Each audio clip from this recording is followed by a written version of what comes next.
The Mark. Part 8.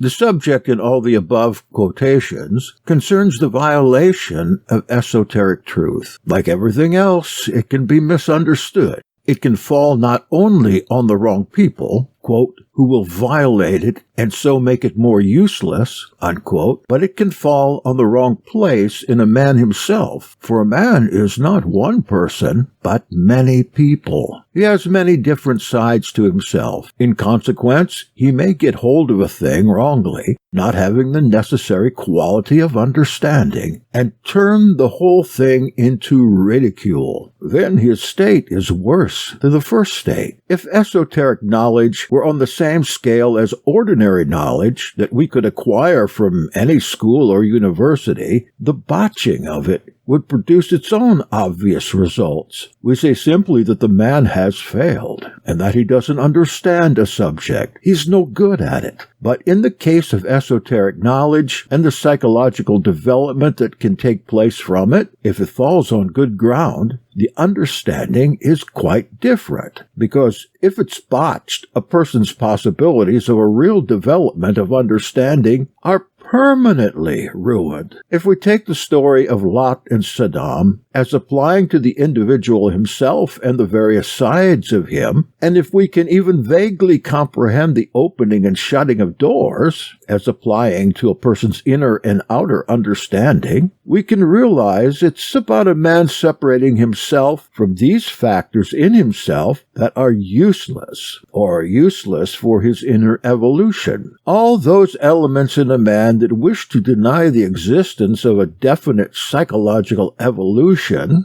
press sore upon the man, even loat and draw near to break the inner door, and so ruin his understanding. This is psychological violation that the whole episode deals with. Everyone has in him great sources of denial that in the further evolution that leads to transformation will inevitably make war against him. But these elements in this narrative are shown as being made blind so that they cannot find the door. This means that at a certain stage of temptation, a man receives help. He receives help from the higher self he's struggling to reach, and the antagonistic elements are, as it were, misdirected or blinded. This refers to a certain stage in his inner life.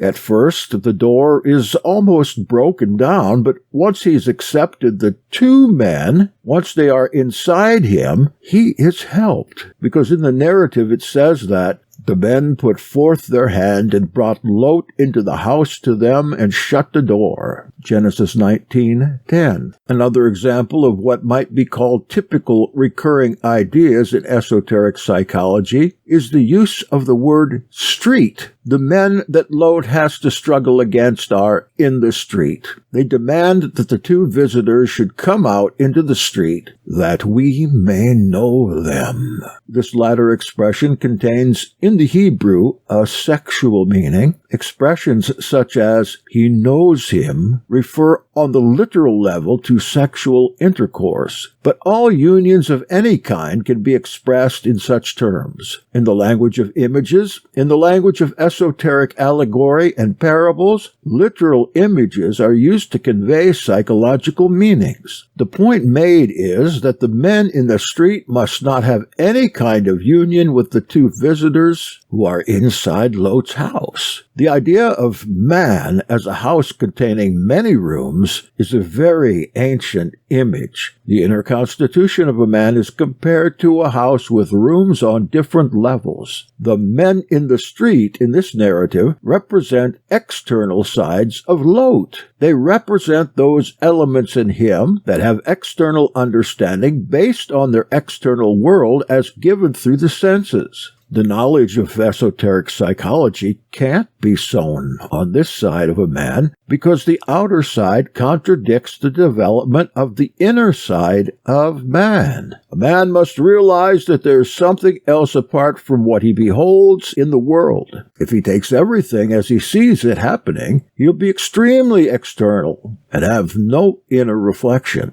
Esoteric psychology, in its action, begins when a man perceives that there must be something else, apart from what his senses show him. Otherwise, he will always be dragged down by the events of life and will be unable to form in himself anything that can resist the chaos of outer life. This is why the men in the street must be resisted. The same idea is met within the parable of the sower and the seed. The sower went forth to sow his seed, and as he sowed, some fell by the wayside, and it was trodden underfoot, and the birds of the sky devoured it. Luke 8:5. The truth, the knowledge of this further evolution of man that is the subject of esoteric psychology, must not fall by the wayside in a man. It must not fall on those parts of him that are in the street, on those sides of him concerned with outer life only. The most external side of man is that side of him that deals with the world as he sees it, with the daily tasks, with the effect of appearances on him. Esoteric knowledge must fall more deeply than this. It must touch an inner side in a man. And once it touches a deeper side, there will inevitably start a struggle between the inner understanding and the outer understanding. So Lot has to struggle with the men in the street because he has reached a stage in which something quite definite can happen to him and is at once in the danger of losing what inner understanding he has. In fact, his inner understanding is in great danger of being violated by his outer understanding. When his two visitors come to him, they say they will abide in the street all night, and he urged them greatly, and they turned in unto him and entered into his house, and he made them a feast. This means that he could understand the difference between what is simply of life and what belongs to esoteric knowledge. He understands that there was a development possible for him, but he had to insist on the reality of it. He had to affirm it, and so he pressed them greatly to come into his house, and they consented. Once inside the house, they made it possible for him to resist those in the street. That is, they made it possible for him to resist all his doubts and all those sides that could never understand. But Lot is in that state in which he cannot break away from himself and still wishes to come to terms. He is not strong enough to separate himself from his life understanding, and so he offers his two daughters to the men in the street. In verse 8, you must understand, of course, that this is not literal. It means that he wished to make a compromise. He knew that esoteric truth must not be violated and guards it, but he has not the strength to rely on it fully. The daughters represent 2 points of contact in him belonging to the side of feeling rather than the side of knowledge. He doesn't offer his 2 daughters to the 2 visitors, but to the men in the street, although they are his daughters, and so intimate sides of himself in the realm of feeling. Later on, these 2 daughters have intercourse with him and produce a new side of himself. The 2 visitors insist that he leave Sodom, which means his present state. They urge him to leave quickly, but Lot tarries. And when the morning arose, then the angels hastened Lot, saying, Arise, take thy wife and thy 2 daughters which are here, lest thou be consumed in the iniquity of the city.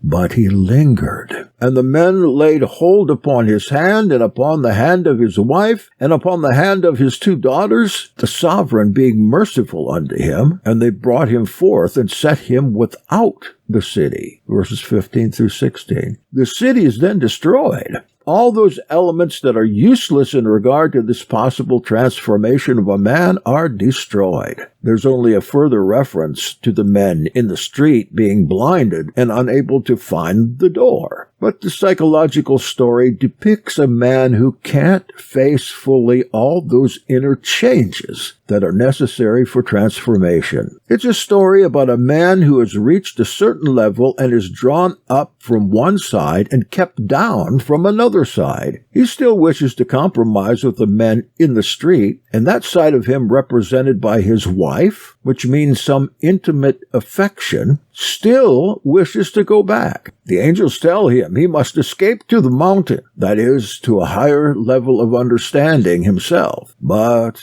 he can't do it. The angels in him, the higher understanding, say to him, "Escape for thy life." And this is not the physical life, but the psychological life, and they add, "Look not behind thee, neither stay thou in all the plain. Escape to the mountain, lest thou be consumed." Verse 17. But Lot complains. He doesn't wish to go to the mountain. In fact, he's afraid to do so. He says, "I cannot escape to the mountain, lest evil overtake me and I die." He feels he's not able to reach this higher level in himself, and if he tries to do so, he will die. He will die psychologically, not having strength to live on this new level. He begs to be allowed to go to a small city. He feels he is only capable of very small change and cannot endure what he is asked to do, and knows that he should do. So he argues with the transforming forces in him and says to them, "Behold now, the city is near to flee unto, and it is a little one. Oh, let me escape thither. Is it not a little one? And my soul shall live." That's verse 20. The angels agree, and one says, "Haste thee, escape thither. I cannot do anything until thou be come thither." Therefore the name of the city was called Zoar.